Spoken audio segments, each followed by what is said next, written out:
Role చేసిన ప్రతి ఒక్కడు దించుకోవాల్సిన విషయాన్ని ఈ రోజు అయితే డిస్కస్ చేస్తున్నాం. And literally Sunday was the best day అని చెప్పుకోవచ్చేమో. విరాట్ కోహ్లీ నుంచి దాదాపుగా 2-3 నెలలను చూస్తున్నారు, ట్రోలింగ్ చేస్తున్నారు, అన్ఫిట్ అయిపోయాడు, క్రికెట్ పనికిరాడు, కొట్టలేకపోతున్నాడు అన్నారు. ఇప్పుడు మాట్లాడంటారా? లిటరలీ 100 కొట్టి సెంచరీ కొట్టి అదిరిపోయింది మ్యాచ్. అసలు ఈరోజు లిటరలీ సెంచరీ కొట్టాడు. సోషల్ మీడియాలో అంతా అల్చల్ అయిపోతుంది. ట్రోల్ చేసిన ప్రతి ఒక్కరు కూడా తలదించుకోవాల్సిన సిచ్యువేషన్ వచ్చేసింది. విరాట్ కోహ్లీ దగ్గర నుంచి మనం చూసి నేర్చుకోవాల్సిన విషయం ఏంటో తెలుసా?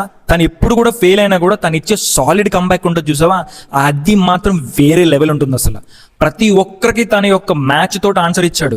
ఇలాంటి సిచ్యువేషన్లో మనం నేర్చుకోవాల్సింది ఏంటంటే, ఎలాంటి నెగిటివిటీ వచ్చినా కూడా మనం కూడా సమాధానం అనేది మన యాక్షన్స్ తోటి చేయాలి.